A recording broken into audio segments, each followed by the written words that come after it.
Ji students, how are you? Third year आप मेरे साथ हो? Where is third year? जी कायनात मैसेज करो, सारे स्टूडेंट्स आ जाएं। कायनात मैसेज करें कि सारे स्टूडेंट्स आ जाएं।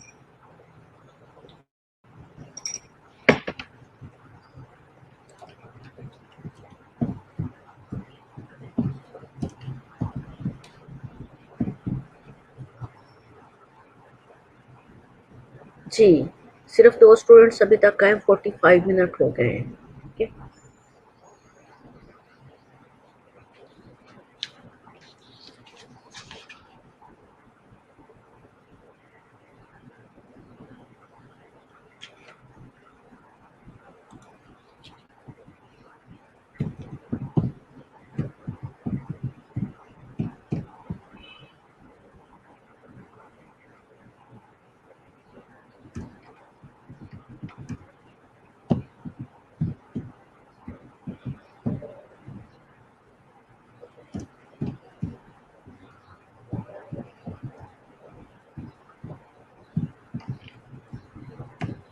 जी हफ्सा और कायनात सिर्फ 2 स्टूडेंट्स हैं मेरे पास और मेरा लेक्चर स्टार्ट हो चुका है। हाँ जी, नबीला भी आ गई है। 3 स्टूडेंट इस वक्त प्रेजेंट है। तीनों स्टूडेंट्स के लिए मेरा क्वेश्चन है कि preparation for delivery in home. ठीक है, अब होम डिलीवरी के लिए जी होम डिलीवरी के लिए कैसे पेशेंट को प्रिपेयर करना, क्या चीज़ें हैं जो हमने प्रिपेयर करनी है। It is very important question and always जो mention in the paper, in the UHS paper, midterm paper and any other tests। ठीक है जी, बॉयज आर एफ, मारा, कुरातुल आइन, कायनात, नबीला, अनीजा, हफ्सा, मैंने आप लोगों से क्वेश्चन किया है। ठीक है, preparation for delivery in home, home में कैसे हम प्रिपेयर करेंगे, क्या चीज़ें ज़रूरी हैं जो हम करेंगे होम डिलीवरी के लिए।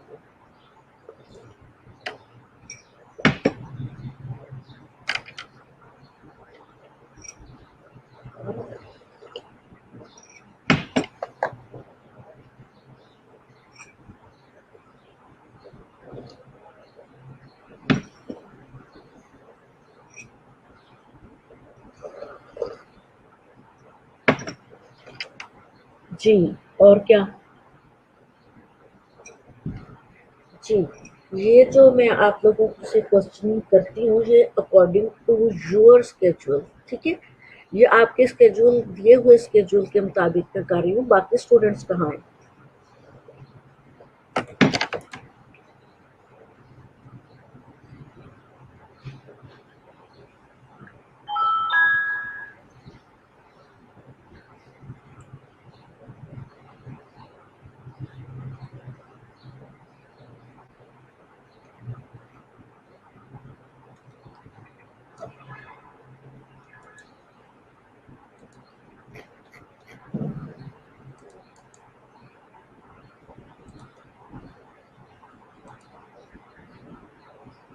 जी मैंने आप लोगों से क्वेश्चन किया, मेरे क्वेश्चन का मुझे आंसर चाहिए।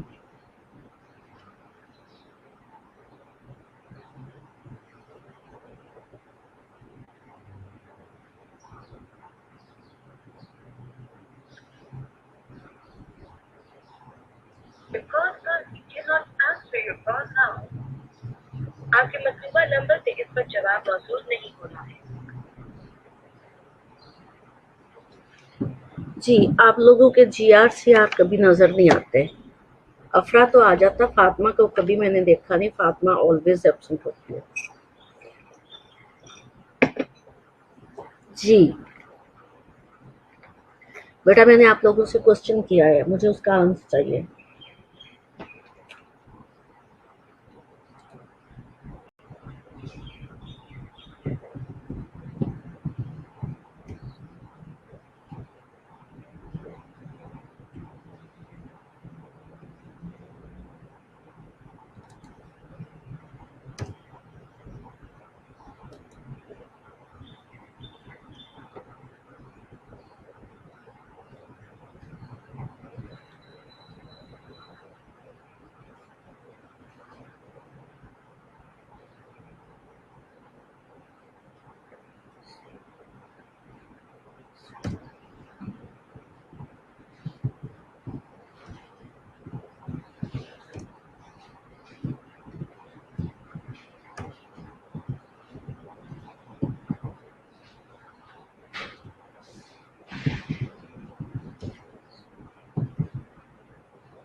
यस, कायनात का ठीक है, gather all equipment, shoes, hygiene and ठीक है। और क्या करना है?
जी बेटा, मैं आप लोगों से सेटिस्फाइड नहीं हूँ, मैं आप लोगों को पढ़ा देती हूँ आज से, ठीक है? Listen me please.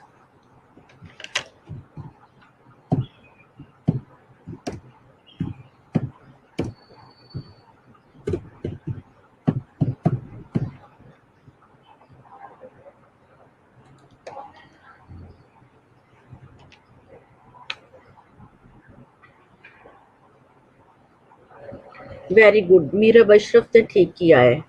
जी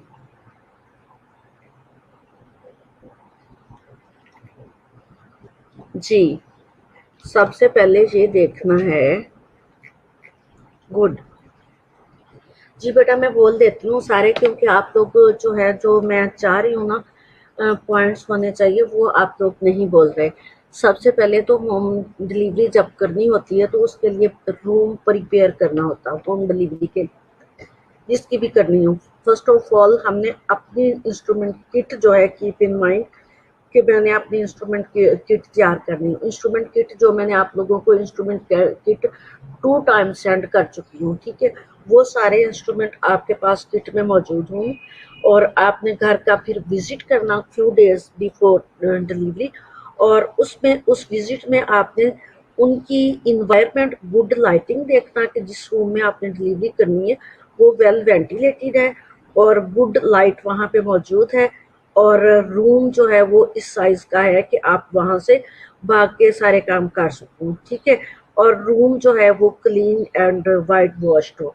दूसरी चीज छोड़ दी, there should not be cordon plaster और वॉल और द फ्लोर। कुछ कुछ चीज फ्लोर पे ऐसी ना हो जो आप चिपक जाए, जैसे मिट्टी गिर रही होती है या प्लास्टर गिर रहा होता है, ठीक है, इस टाइप की कोई चीज़ वहाँ ना हो। रूम जो है clean, well vented and well washed होना चाहिए, ठीक है। फिर उससे जो है फीमेल से, क्योंकि गौ है ना, तो उसके पास पैड वगैरह नहीं होंगे, उससे कहना कि कुछ क्लॉथ, पीस ऑफ जो है क्लॉथ, जिस तरह जो है सॉफ्ट क्लॉथ, उसे कलेक्ट करवा दें। जो घर में एक्स्ट्रा चीज़ें, दुपट्टे वगैरह, लॉन के दुपट्टे और शर्ट्स वगैरह, वो उसे कहना कि उनको गर्म पानी में धो के स्टरलाइज करके वो तैयार रखें, क्योंकि हॉस्पिटल में तो एक वास्ट अरेंजमेंट होता है, वहाँ अरेंजमेंट नहीं होता। और वहाँ पे बहुत सारी, यहाँ पे हमारे पास पैड, कॉटन और जो है क्लॉथ्स मौजूद होते हैं, वहाँ से हमने पहले से इन चीज़ों का वास्ट अरेंज करवा के रखना, क्योंकि वहाँ जो है कपड़े बहुत यूज़ होते हैं, क्योंकि ब्लीडिंग बहुत ज़्यादा होनी होती है। फिर वुमेन जो है उससे जो कपड़े अरेंज करवाने के बाद जो है फैमिली फुट मैट, जो है चारपाई, जो जिस चीज़ पे डिलीवरी करवानी है वो फुट मैट है या चारपाई है, उसको आप लोगों ने स्टरलाइज करवाना। स्टरलाइज मीन गौ है तो वो उनसे कहना कि वहाँ पे सनलाइट में 2-3 दिन रख दे। अगर सनलाइट नहीं है तो उसको बहुत उबलते हुए पानी के साथ वॉश करके रख दें, ठीक है। कि उनमें खटमल वगैरह अगर होते हैं तो वो उबलते हुए पानी के साथ ख़त्म हो जाते हैं। फिर उसके बाद जो है signs of onset of labour जो है वो वुमेन को अच्छे तरीके से बताना है कि साइंस ऑफ लेबर क्या होंगे। जैसे ही वो साइंस ऑफ लेबर हों तो वो अपनी नर्स को या अपनी मिडवाइफ को फ़ौरन से कॉल करे। फीमेल को, वुमेन को जिसकी डिलीवरी करनी है, अच्छी तरह तरीके से एजुकेट करके आना कि signs of onset of labour क्या होंगे। ये ना हो कि वो उसके थोड़ी सी पेन हो और फॉल्स पेन के साथ वो आपको रात को 2 बजे बुला के बिठा ले। उसको आपने एजुकेट करना किसी जो है प्रॉब्लम से बचने के लिए। फिर जो है कुछ हाउस होल्ड मेंबर्स का अरेंज करना जो उस वक्त आपकी हेल्प कर सके। आपकी हेल्प करने के लिए हाउस होल्ड मेंबर जो हैं, उनमें सबसे पहले तो आप लोगों ने, आपने कीप इन माइंड कि मैं होम डिलीवरी कर रही हूँ, उसमें कोई कॉम्प्लिकेशन आ सकती है। कॉम्प्लिकेशन के लिए नंबर 1 तो आपने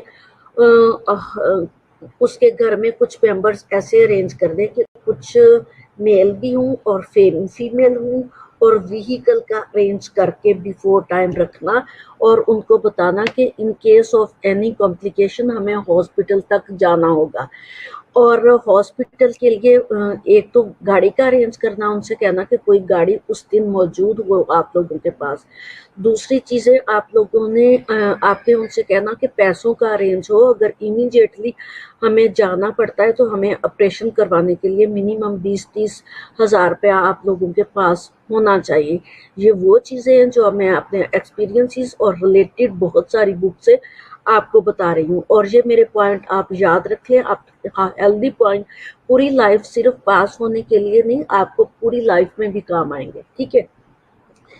अब वो अरेंजमेंट आपने, व्हीकल अरेंजमेंट, ट्रांसपोर्ट मीन, और दूसरा ड्राइवर का अरेंज। तीसरी जो है आपने रोड जो है वो देखनी है, रोड मैप के कहाँ से किस हॉस्पिटल में रेफरेंस, आपने मीन के रेफरेंस कि आपने कहाँ से जाना, नियरेस्ट जो है रेफरल सिस्टम कौन सा होगा, वहाँ पे आपने उसको पहुँचाना, ठीक है। उसके साथ जो है फीमेल जो आपकी हेल्प कर सके, किसी ने बेबी पकड़ना है तो किसी ने वुमेन को पकड़ना है और किसी ने आपको जो है इक्विपमेंट पकड़ाने, ठीक हो गया। इसके बाद ask the women collect and keep the following supply ready for delivery. कुछ चीज़ें उसने डिलीवरी के लिए रेडी रखनी है। कुछ न्यूज़पेपर मीन के बुक के अकॉर्डिंगली न्यूज़पेपर जो है वो होनी चाहिए। न्यूज़पेपर अगर नहीं भी है तो मैंने क्लॉथ बता दिया कि क्लॉथ जो है वो आपके पास वाफर मिकदार में होने चाहिए, जो आप लोगों ने नीचे से ब्लड बार बार साफ करना है। दूसरी चीज़ें जो है वो स्टोव वगैरह कोई ऐसी चीज़ जिसमें आपने पानी गर्म करना, चीज़ों को बार बार स्टरलाइज करना। बच्चे को वार्म करना, बाथ देना, और फीमेल के लिए जो है वार्म वाटर यूज़ करना, जो आप लोगों ने एंटीसेप्टिक लोशन जिसमें डाल के तो उसका प्रीनियल एरिया भी वॉश करना, और स्टरलाइज पैड जो है वो भी यूज़ कर दें उसके अंदर डिप कर करके वार्म वाटर के लिए। इसलिए वार्म वाटर में वो उनके पास स्टोव या कोई भी जो है चीज़ इस टाइप की जहाँ आप इमीडिएटली उसको गर्म कर सकें वाटर को। फिर जो है लार्ज कंटेनर होना चाहिए आपके पास जिसमें आप वाटर को गर्म कर सकें, ठीक हो गया। फिर जो है कोई चीज़ें ऐसी जो क्लीन सॉफ्ट रेंज में हो, और ऑयल होना चाहिए आपके पास, ऑयल या लिक्विड पैराफिन। ऑयल जो है वो तो बहुत जो है ओल्ड चीज़ हो गई है, अभी भी जो गवर्नमेंट डिलीवरी करते हैं या होम डिलीवरी की जाती है उसमें जो है वो सरसों का ऑयल अरेंज करते हैं, सरसों का ऑयल या keep in mind liquid paraffin. और वो लिक्विड पैराफिन जो है वो जब भी पीवी करनी है लिक्विड पैराफिन में फिंगर्स डिप करके करनी ताकि उसको पेन ना हो। दूसरी चीज़ लिक्विड पैराफिन तब भी यूज़ होती है जब हम बेबी का हेड पुश करवाते हैं, ठीक है, तो उस वक्त अपने हैंड से लिक्विड पैराफिन जो है बेबी के हेड के इर्द गिर्द लगा देते हैं ताकि स्लीप अच्छे तरीके से हो जाए। तीसरी चीज़ लिक्विड पैराफिन और या फिर हमने सरसों का ऑयल जो है वो अरेंज इसलिए करवा के रखना कि बेबी को बाथ नहीं देते 48 आवर्स तक, तो बेबी को हमने जो है सोप के साथ तो हमने अपने हैंड वॉश बाकी चीज़ें कर दी, लेकिन बेबी को वॉश करने के लिए हमारे पास सरसों का ऑयल या लिक्विड पैराफिन हो, वो हम कॉटन या पैड या किसी क्लीन सॉफ्ट क्लॉथ के साथ लगा के बेबी को उसके साथ वॉश करते। अगर लिक्विड पैराफिन या इस टाइप का जो है लोशन नहीं होगा तो बेबी की स्किन उतर जाएगी और उसके साथ लगा हुआ जो है मटेरियल गंदा गंदा वो नहीं उतरेगा, ठीक हो गया। उसके बाद जो है मदर के लिए जो है उसे कहना कि वो गुड पेन किलर देना जब उसको आप डिलीवरी कर रहे हो या before time, good pain killer उसको जो है वो देना चाहिए। जैसे मैंने आप लोगों को मैनेजमेंट ऑफ लेबर में पेन किलर बताई थी ना कि हम जो है उसके अकॉर्डिंगली पेन मैनेज करते हैं, ठीक है। अगर पेन रप्चर ऑफ मेम्ब्रेन के फौरन बाद बहुत ज़्यादा यूट्राइन कॉन्ट्रैक्शन हो जाए तो आप लोगों ने पेन मैनेजमेंट करना, क्योंकि वो रप्चर ऑफ मेम्ब्रेन के फौरन बाद डेलाटेशन नहीं हो सकती। आपने डेलाटेशन फेसमेंट और उसके अकॉर्डिंगली जो है पेन को मैनेजमेंट करना, ठीक है। फिर जो है जी आपने प्रोलैप्स ऑफ कोड जो है उसको भी पहले ही बिफोर टाइम देखना कि प्रोलैप्स ऑफ कोड तो नहीं। ये दो चीज़ें हैं, एक तो हम अल्ट्रासाउंड करके बिफोर टाइम देख लेते हैं कि एनी कॉम्प्लिकेशन तो नहीं। एनी कॉम्प्लिकेशन जो है प्रेजेंटेशन ऑफ द फीटस और जो है cord, types of placenta, presentation of foetus and prolapse of cord, ये चीज़ें हम बिफोर टाइम जो है वो देख लेते हैं। कैसे देखते हैं? अल्ट्रासाउंड से, ठीक है। अल्ट्रासाउंड से देखने के बाद जब औरत की डिलीवरी हो रही है तो भी हमने मिकोनियम स्टेंट देखना होता है और जो है cardiac activity of the foetus. Cardiac activity of the foetus मैंने आप लोगों को बताया हुआ है 120 से 140 जो है वो नॉर्मल होती है, और इंक्रीज और डिक्रीज हो जाए तो फिर बच्चा जो है कंप्रोमाइज हो जाता है, ठीक है। उसमें भी हाँ, आप लोगों को जो है वो इमरजेंसी में लेके जाना पड़ेगा पेशेंट को, इनके रेफ़र करना पड़ेगा। और रेफ़र करने के लिए ऐसे पेशेंट के साथ जो होम डिलीवरी कर रही है उसको साथ जाना पड़ता, क्योंकि रेफरल सिस्टम उसका अपना जो है इंट्रोड्यूस्ड होता है जी। फिर उसने कुछ साइंस देखने हैं कि जो है वो पेन जो है इंक्रीज या डिक्रीज तो नहीं। कुछ चीज़ें उसने ये देखनी है कि रप्चर ऑफ मेम्ब्रेन टाइप से हुई है कि नहीं, और प्रोलैप्स ऑफ कॉर्ड हुई कि नहीं, मेकोनियम स्टेंट है कि नहीं, कार्डियक एक्टिविटी नॉर्मली है कि नहीं, जो है एक्सेसिव शो और ब्लीडिंग ड्यूरिंग लेबर जो है एक्सेसिव ब्लीडिंग यानी कि पीपीएच तो नहीं हो रहा। अभी हम इसको पीपीएच नहीं कह सकते, लेकिन इसको हम एक्स्ट्रा ब्लीडिंग कह सकते हैं ड्यूरिंग जो है ये जो है इंट्रानेटल केयर है। जितनी भी मैं चीज़ें बता रही हूँ ये इंट्रानेटल केयर है, वो सारे साइंस हमने देख रहे हैं, ठीक है। फीमेल कोलैप्स तो नहीं हो रही, प्लेसेंटा जो है सेपरेट टाइम से हो रहा या नहीं हो रहा, पोस्टमार्टम हेमरेज तो नहीं हो रहा, और टेम्परेचर उसका नॉर्मल है कि नहीं। अब मैंने बताया था कि जो फीमेल जैसे डिलीवरी होती है फीमेल की, तो उसका 1 पॉइंट सिर्फ जो है टेम्परेचर इंक्रीज होता। ठीक है, मैं साथ साथ चाय भी पी रही हूँ। तो अगर उसका नॉर्मल से ज्यादा है 10 जो है 4103 है, तो दैट मीन उसको कोई इन्फेक्शन है, तो भी हमारे लिए कोई इमरजेंसी ही होगी। फिर जो है responsibilities of nurse midwife during the labour and delivery as follows. कुछ रिस्पॉन्सिबिलिटीज है कि जो है aspiration of the stages of labour, आपने स्टेजेस ऑफ लेबर जो है उसको डिफ्रेंशिएट करना और उसको देखना है कि वो नॉर्मल चल रही है फिर कि नहीं। रीअश्योरेंस ऑफ द वुमेन, ये सारी चीज़ें बेटा मैं आप लोगों को वही बता रही हूँ जो हॉस्पिटल में करते हैं, जो चीज़ें हॉस्पिटल में करते हैं वही हैं। सिर्फ 3-4 चीज़ें जो मैंने प्रिपरेशन ऑफ होम डिलीवरी बताया, प्रिपरेशन ऑफ होम डिलीवरी के लिए जो है नंबर 1 जो है डिलीवरी किट, नंबर 2 ट्रांसपोर्टेशन का होना बिफोर टाइम, नंबर 3 पैसों का अरेंज होना, नंबर 4 जो है वेल वेंटिलेटेड रूम होना चाहिए, और रूम जो है वेल वेंटिलेटेड के साथ ज़रूरी नहीं कि बुक वाली ही चीज़ें लिखनी है कि वे जो है वो वाश्ड रूम है, जो है वो वाइट वॉश्ड रूम हो, वाइट वॉश्ड रूम नाम भी हो, वहाँ प्लास्टर जो है वो नॉर्मल अच्छे तरीके से हुआ हो। ठीक है, मीन कि वहाँ मड और या कोई ऐसी चीज़ नहीं कि हम डिलीवरी कर रहे हैं तो इधर उधर से ऊपर गिर रही हो। आई होप के you are listen me attentively and जो है केयरफुली, अटेंटिवली एंड केयरफुली, और आई होप कि आपको इसकी समझ भी आ रही होगी। ठीक हो गया।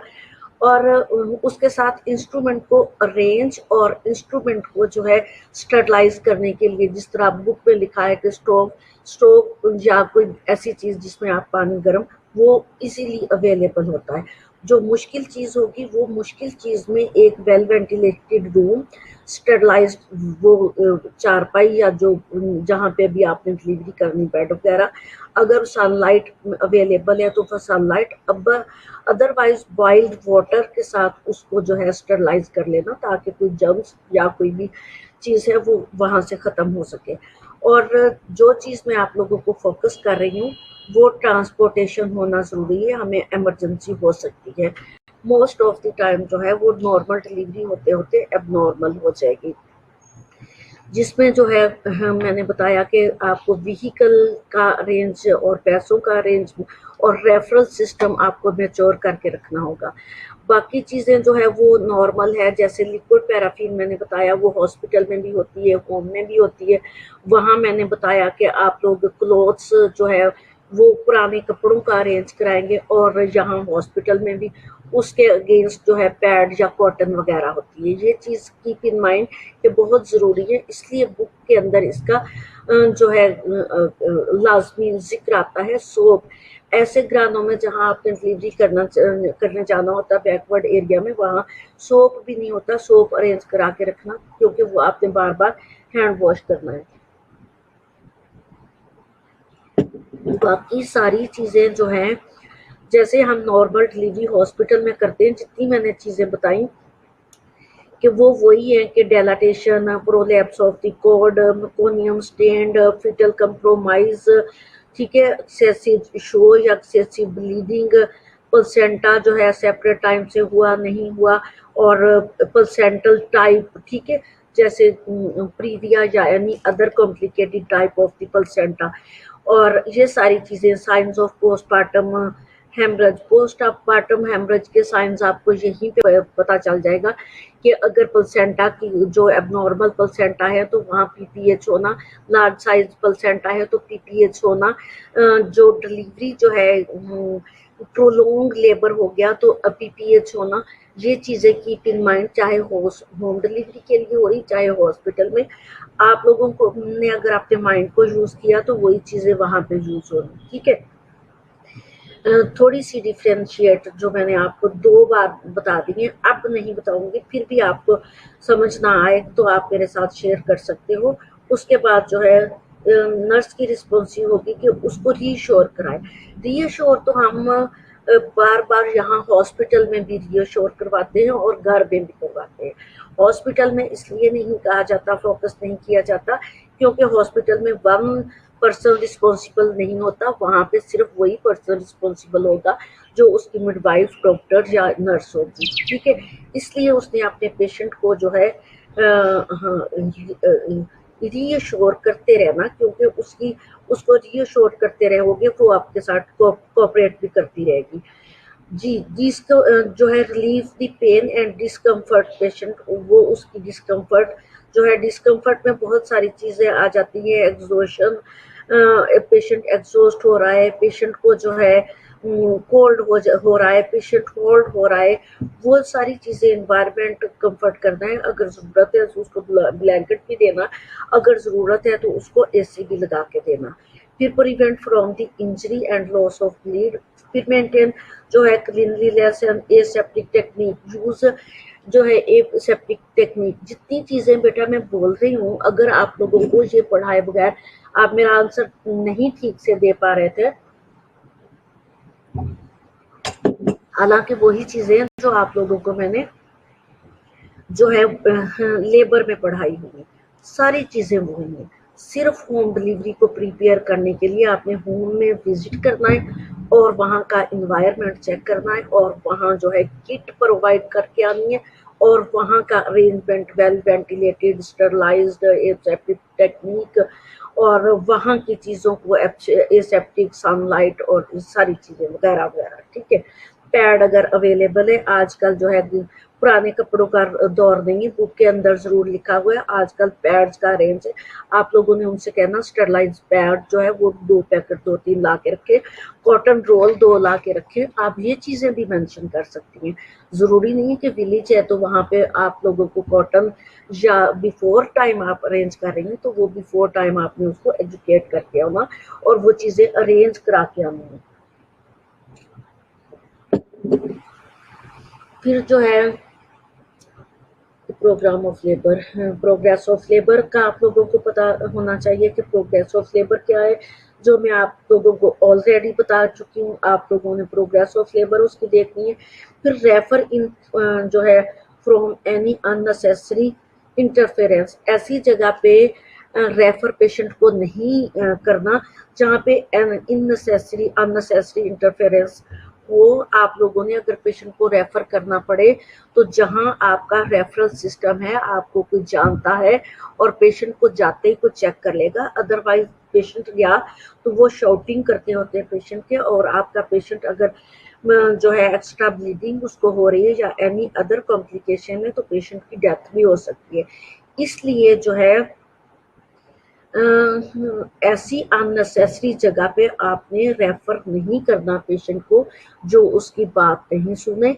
और दूसरी चीज मैंने जो है फर्स्ट ऑफ ऑल आपको बताई कि पैसों का अरेंज, जिसके हाथ में पैसे होंगे और आपका रेफरल सिस्टम प्राइवेट के साथ भी जो है अटैच होगा तो वहाँ पे गवर्नमेंट में जाके धक्के खाने की, पेशेंट को मारने या फीटस को जो है वो फीटल डेथ से अवॉइड करवाने के लिए आप लोग जो है उसके पास हर चीज़ अरेंज है तो प्राइवेट फॉरन रेफर करो ताकि जाते ही उसका सिजेरियन हो जाए, ठीक है। और किसी भी जो है कॉन्सिक्वेंसेस या परेशानी या प्रॉब्लम से आप बच सकें। Cope with any emergency with may arise to the extent possible, ठीक हो गया, ये भी बात होगी। रेफर कॉम्प्लिकेटेड लेबर जो है cases to PHC and hospital as early as possible, ठीक है।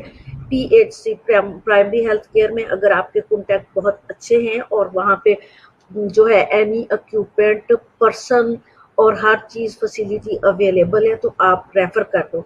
अगर इस किस्म का PHC है कि वहाँ पेशेंट ने जाके अपनी डेथ करवानी, PPH करवाना, न्यू नेट जो है मोर्टेलिटी रेट जो है इंक्रीज करवाना, तो उससे बेहतर है आप प्राइवेट में शिफ्ट कर दो और आपके वो लिंक ज़्यादा अच्छे होने चाहिए।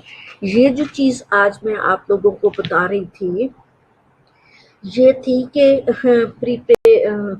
प्रिपरेशन ऑफ होम डिलीवरी, ठीक है। प्रिपरेशन ऑफ होम डिलीवरी अक्सर ही क्वेश्चन आ जाता है, और इसको आपने सॉल्व करने से पहले कीप इन माइंड वो चीज़ें आपने लिखनी है जो जो प्योर प्रॉपर होम डिलीवरी के लिए यूज़ होनी। जैसे मैंने फर्स्ट ऑफ ऑल आपको बताया कि वेल जो है वेंटिलेटेड रूम और वेल लाइटेड रूम और वेल जो है वॉश्ड या वेल क्लीन रूम होना चाहिए, ठीक है। और फिर उसके साथ जो है मैंने रेफरल सिस्टम बताए, उसके साथ कॉम्प्लिकेशन जितनी है पहले उनको माइंड में रखते हुए ट्रांसपोर्टेशन और उनकी फाइनेंशियली पोजीशन के अकॉर्डिंगली आपने वो फाइनेंस जो है वो अरेंज करवा के रखना होता। बाकी चीज़ें जो है वो सारी वही है, डिलीवरी किट का मैंने बता दिया। और फीमेल को एजुकेट करके आना कि वो जो है ऑनसेट ऑफ लेबर से पहले आपको ना बुलाए, अदरवाइज आपको पता है अनएजुकेटेड वुमेन है वो हर 2 घंटे के बाद आपको बुला लेगी। ये थी preparation of home delivery. Preparation of home delivery जो है वो ये चीज़ें मैं आप लोगों के साथ शेयर भी कर दूंगी, ठीक है। और दूसरी इंट्रानेटल केयर, ये 2 एंगल से आपको क्वेश्चन आ सकता है, एक preparation of home delivery and intranatal care, ठीक है। अब इंट्रानेटल केयर वो केयर जो ड्यूरिंग लेबर जितनी भी केयर है that is the intranatal care. अब इंट्रानेटल केयर अगर मैं आप लोगों को कहूँ तो आप लोगों ने उसको उल्टा सीधा मुझे बताना। अब इंट्रानेटल केयर वही केयर जो मैंने first stage labour, second stage labour and third stage of labour की मैनेजमेंट में आप लोगों को जितनी भी केयर बताई है that is the intranatal care. अब इंट्रानेटल केयर के पॉइंट थोड़े से देख लेते हैं। सबसे पहले तो इंट्रानेटल केयर में thorough aseptic use the aseptic technique, ठीक है। सबसे पहले इंट्रानेटल केयर में जैसे मैंने आप लोगों को फर्स्ट स्टेज मैंने आप लोगों को बताया कि management of first stage, second stage और थर्ड स्टेज ये मिला के आपकी इंट्रानेटल केयर बताएंगी। अब मैनेजमेंट में वो ना लिखा ना जो मैंने pure first stage of labour और pure second stage of labour और प्योर थर्ड स्टेज, अपने माइंड को यूज करते हुए मेरे से सुनने में शेयर भी कर दूंगी आप लोगों को कि एसेप्टिक टेक्निक यूज करनी है और injury of the mother and foetus जो है दोनों से अवॉइड करवाना। इंट्रानेटल केयर जो हम ड्यूरिंग लेबर हमें करने की चीज़ें हैं इंट्रानेटल केयर, वो नंबर 1 एसेप्टिक टेक्निक यूज करेंगे। दूसरा हमने इंजरी से अवॉइड करवाना है इन्फेंट और मदर दोनों को। तीसरी चीज़ है कॉम्प्लिकेशंस हो सकती हैं उसमें प्रोलॉन्ग लेबर, एपीएच और कन्वल्शन और मैल प्रेजेंटेशन, प्रोलैप्स ऑफ कॉर्ड। ये सारी इंट्रानेटल में आपने इन चीज़ों की के लिए रेडी रहना कि ये चीज़ें हो सकती हैं। अब प्रोलॉन्ग ऑफ लेबर का आपको बिफोर टाइम नहीं पता, वो इंट्रानेटल केयर में पता चलेगा कि प्रोलॉन्ग लेबर हो सकता है। अब प्रोलॉन्ग लेबर में एपीएच भी हो सकता है, कन्वल्शन भी फीमेल को हो सकती है, मेल प्रेजेंटेशन भी हो सकती है and prolapse of the cord हो सकती है। आप डिलीवरी कर रहे हैं कुछ भी हो सकता है। अगर आप लोगों ने बिफोर टाइम इन चीज़ों को अल्ट्रासाउंड करवा के या आपने पीवी करके नहीं देखा तो ये इन टाइम आप लोगों को इंट्रानेटल केयर में प्रॉब्लम हो सकती है। Care of the baby during delivery, resuscitation, care of the cord and eyes.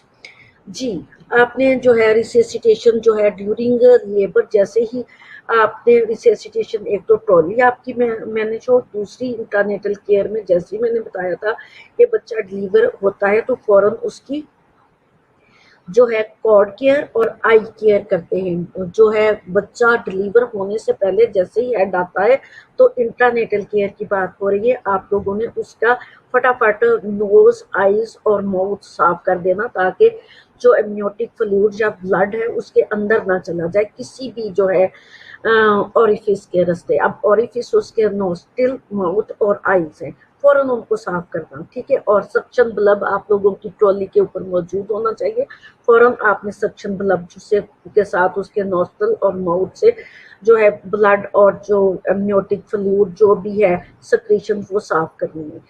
Cord care में आपने कॉर्ड कटिंग उसकी फौरन जो है एसेप्टिक टेक्निक से करनी, बाकी चीज़ें मैं आप लोगों को बता चुकी हूँ पहले ही ऑलरेडी जब मैंने पढ़ाया। और फिर explain the sign of, sorry, फिर आप लोगों ने क्या करना है जी, delivery of the intranatal care में भी डोमिसलरी और इंस्टीट्यूशनल। जी, इंटरनेटल जो मैं आप लोगों को केयर बता रही हूँ वो डोमिसलरी केयर घर में हो सकती है या हॉस्पिटल में, कहीं भी आप करो तो यही केयर आप लोगों को करनी पड़ेगी जो मैं बता रही हूँ। Chance of mother getting as medical and nursing supervision. आपने मदर की नर्सिंग, मेडिकल और नर्सिंग सुपरविजन करनी है। मेडिकल और नर्सिंग सुपरविजन में जो जो चीज़ें उसको मेडिकेशन जिस जिस टाइम मैंने बताई हुई है लेबर के, वो मेडिकेशन की सुपरविजन करनी कि कौन सी मेडिकेशन उसको मुझे देनी है और जो दी है उसके इफ़ेक्ट्स क्या होंगे और साइड इफ़ेक्ट क्या होंगे, वो साथ साथ आपने ऑब्जर्वेशन करते जाना है। और दूसरा नर्सिंग जो है सुपरविजन क्या करनी है, नर्सिंग सुपरविजन मेडिसिन के साथ साथ प्रोग्रेस ऑफ लेबर और जो है जितनी भी टेक्निक यूज करते हैं लेबर के लिए वो सारी टेक्निक्स आप लोगों ने करनी है। जैसे मैंने थर्ड स्टेज ऑफ लेबर और सेकंड स्टेज लेबर में जो जो चीजें बताई हुई हैं, ठीक है। दी मदर में रिज्यूम हर डोमेस्टिक ड्यूटीज टू सून, और डोमेस्टिक ड्यूटीज जो जितनी भी है वो आपने रिज्यूम करते हुए कि ये मेरी जिम्मेदारी है करनी है। जी हाँ, दी मदर में have less rest and diet में भी निग्लेक्टेड।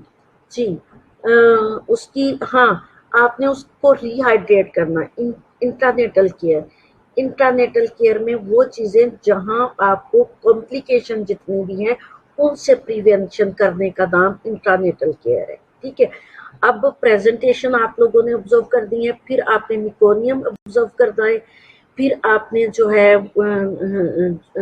जितने आपने पेशेंट की डिहाइड्रेशन देखनी, आपने पेशेंट की डाइट देखनी कि डाइट अगर उसने कुछ नहीं किया तो ड्यूरिंग डिलीवरी वो फेंट हो सकती है, तो ड्यूरिंग डिलीवरी हम उसको डाइट नहीं दे सकते।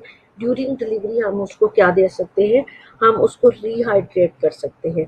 अब डाइट की फॉर्म में इलेक्ट्रोलाइट जो है वो हम उसके मेंटेन कर सकते हैं। वो इलेक्ट्रोलाइट हमने कौन सी ड्रिप दे के करनी है, एक मैंने बताया हुआ आप लोगों को कि 5% डेक्सट्रोज लगानी होती है पेशेंट को, एक नॉर्मल सेलाइन लगानी होती है, एक फिंगर लगानी होती है।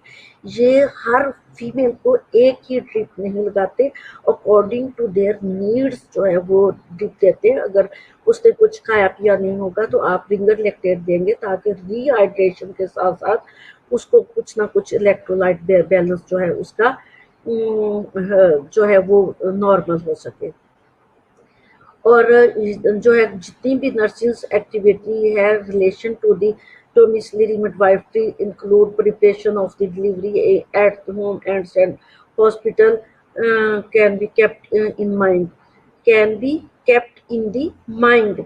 देयर शुड बी जो है liaison between the domiciliary and institutional delivery because at any time some जो है कॉम्प्लिकेशन में अकर। जी, मैंने ये चीज़ बताई है कि एक डोमिसलरी केयर, दूसरी जो है इंस्टीट्यूशनल। अब आपको ये क्वेश्चन जो है दो तीन एंगल से आ सकता है, difference between the institutional and domiciliary care, ठीक है, या फिर इंटरनेटल केयर। अब आप लोगों को इसके डिफरेंस में फर्क पता होना चाहिए। मैंने preparation of delivery in the home बताया, उसमें जो differences between the hospital and home, वो आप लोगों ने जितने भी डिफरेंसेस है डोमिसलरी केयर में आने हैं। और इसमें differences between the domiciliary care and जो है institutional care. Institutional care mean जो हॉस्पिटल में डिलीवरी होगी, डोमिसलरी केयर जो होम में होगी। होम केयर की सारी चीज़ें मैंने बता दी। अब उनमें डिफ्रेंशिएट क्या होगा, डिफ्रेंशिएट ये चीज़ होगी कि आपने ये निकाल के देख भी लेना, निकाल के पढ़ भी लेना। इस वक्त जो चीज़ें मैं आप लोगों को बेटा बता रही हूँ वो preparation of delivery in the home, उसके साथ इंट्रानेटल केयर बताई। इंट्रानेटल केयर इन बिटवीन जो हमने लेबर के दौरान जितनी भी केयर, और उसके साथ में domiciliary care and institutional care. Institutional care वो तमाम केयर जितनी भी मैंने आपको लेबर की फर्स्ट, सेकंड और थर्ड स्टेज की मैनेजमेंट बताई है, that is the institutional care. अब होम केयर इज ऑल्सो जो है relevant with the institutional care, ठीक है।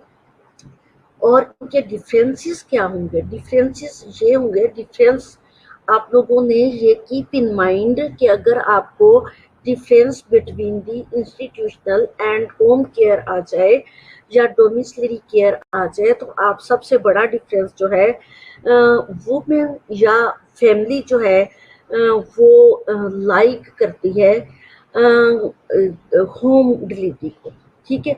होम डिलीवरी को अगर डिफ्रेंशिएट करें कि हॉस्पिटल जाए तो वो हॉस्पिटल जाना पसंद नहीं करते।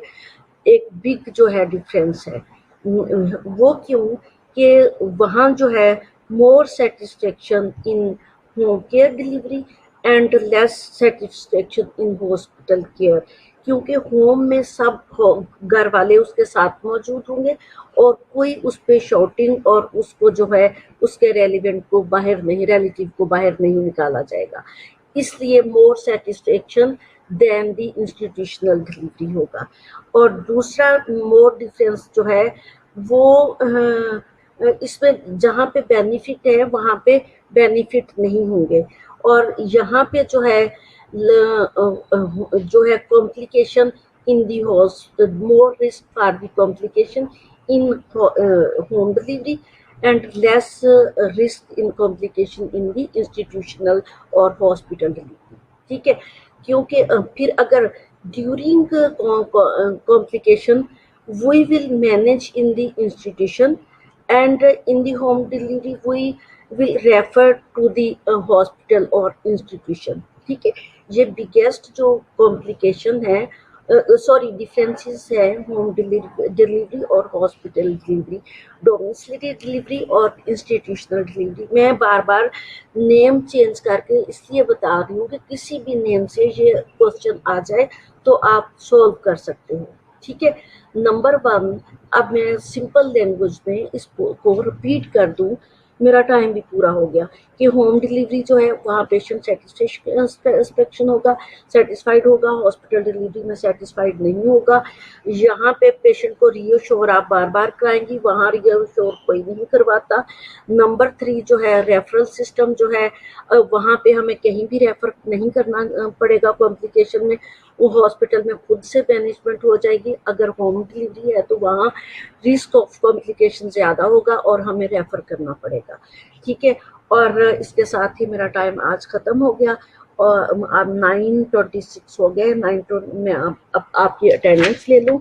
और मेरी आज की जो आप लोगों के साथ लेक्चर था उसमें आप लोगों ने मुझे मेरे सामने जो स्लाइड है उसके अकॉर्डिंगली आज 12 डेट है, preparation of home delivery, preparation of home delivery and process of home delivery and its management, process of home delivery and its management and prepare of home delivery आप लोगों ने मुझे आज का जो है वो टॉपिक दिया था। उसके साथ साथ मैंने आप लोगों को differentiate of domiciliary and institutional delivery बता दिया, मैंने आपको इंट्रानेटल केयर भी बता दिया। ये जितनी भी चीज़ें बताई ये शॉर्ट क्वेश्चन की सूरत में आती हैं, ये 5 मार्क्स का क्वेश्चन होगा और 5 मार्क्स आपको ऐसे ही नहीं मिलेंगे जब आप प्रॉपर तरीके से उसको लिख के नहीं आएंगे। मेरे दूसरे लेक्चर में कुछ भी मेरे पास पढ़ाने के लिए आपने एक्स्ट्रा नहीं दिया। अफरा से आप और फातिमा आप लोगों ने जो है मिल करके जो मुझे प्लान सेंड किया हुआ है उस प्लान के अकॉर्डिंगली मैंने एक्स्ट्रा आप लोगों को बता दिया, लेकिन मेरे दूसरे जो लेक्चर में मैंने आप लोगों के साथ शेयर करना या तो मुझे बता दें या फिर मैं आप लोगों को सेल्फ स्टडी के लिए दूंगी, ठीक है। Attendance please.